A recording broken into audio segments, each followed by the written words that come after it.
back to the Crochet Crowd as well as yarnspirations.com. I'm your host Mikey. Today we're going to go on the dark side of the forest and learning how to knit together. The beautiful backdrop that you see is the real deal here. It's a LYS, the local yarn shop called Llama Laine in Hanover, Ontario.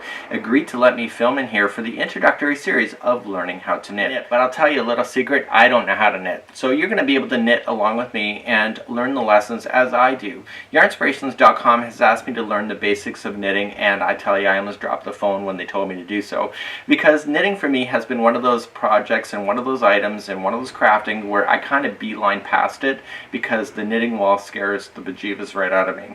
So what we're going to be doing in this series is that I'm going to be learning how to knit, practice, and then show you how to knit. So it's actually kind of a fun series because instead of me being an expert of years and years and years showing you how to knit, I'm going to be knitting alongside you and sharing the skills.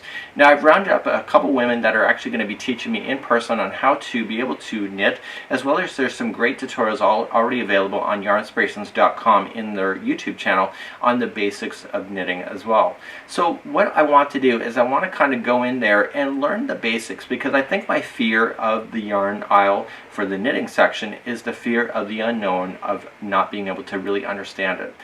So knitting isn't actually that new to me. So I learned how to knit as a child, and actually more Canadians knit than they do crochet, which is kind of funny because I'm Canadian and yet I crochet more than I knit. So it's kind of funny, I'm on the polar opposite of the spectrum as far as what the demographics of knitters to crocheters are here in Canada. So knitting to me scares me. Okay, it just scares me. It's 2 knitting needles. If I drop a stitch, it is the nightmare. I create words that I should never create, and it's a matter of trying to fix it and to being able to repair. And I think that's one of my biggest deterrents with learning how to knit, is that fear of actually dropping stitches. So my mom taught me how to knit as a child, and I learned how to do a knit stitch as well as purling, but I never really made anything substantial. Well, I did make something, but you know, I used to play with Barbies, and that should not be a shock to anybody, but I made Barbie the perfect hammock ever. She had a hard day at work and she would come home and have to lie in my little hammock. So, you know, Mom kind of made it fun for us. I have an active imagination, and I think that's part of the learning experience as a child, is that if you can make it fun and relevant toward imagination and creativity, it actually makes it a lot more fun. So that's as far as I got. So I stopped knitting when I was 11. I'd never knit much, and then I went to crochet then when I was 14 for the first time, and then I've been hooked to the crochet hook ever since.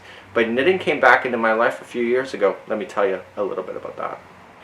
So we all remember the big sachet ruffle thing. We remember all that ruffle yarn, and all of a sudden it just blew up and everybody's like, what is that? And everybody's running to these local yarn shops. So I ended up having to buy knitting needles again to play with ruffle scarves, and we have some actually quite a few tutorials on learning how to knit using ruffle yarn. The advantage of it, it's kind of idiot proof. Well, I'm relating that to myself more than anybody, is that you really, it is so simple. You don't have to worry about the purling or anything because the stitches are all hidden by the ruffles. So that was kind of as far as I got to knitting a few years ago.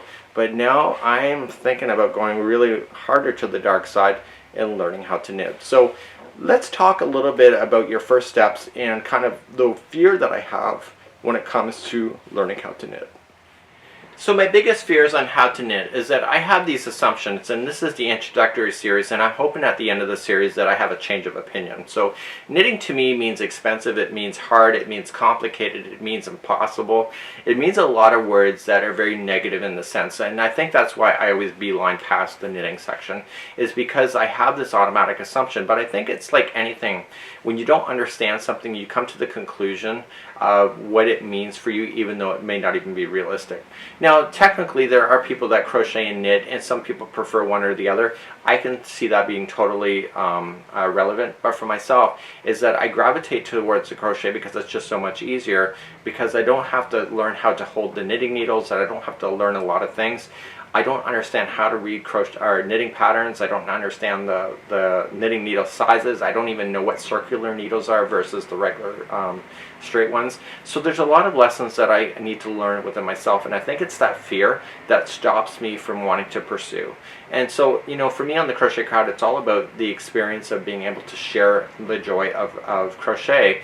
And I think for me, it's about trying to find that balance of something that I enjoy, but also something that is practical, but also something that I kind of want to learn for myself. So I think it's going to be a very interesting series, because as I learn, so will you. That's a little bit about my history and why we're doing this, and it's going to be a fun experience. If you like to learn how to knit, you want to learn with somebody that's learning along with you, I am your man right now. So this is a great opportunity to be able to learn a new skill. But you know what, where's the first step? The first step is the desire to learn to knit, and then what's the next step? Well, that's going to come up in our next special edition. We'll see you again real soon. I'm Mikey of the Crochet Crowd, going on the dark side of the force for knitting. We'll see you. Bye.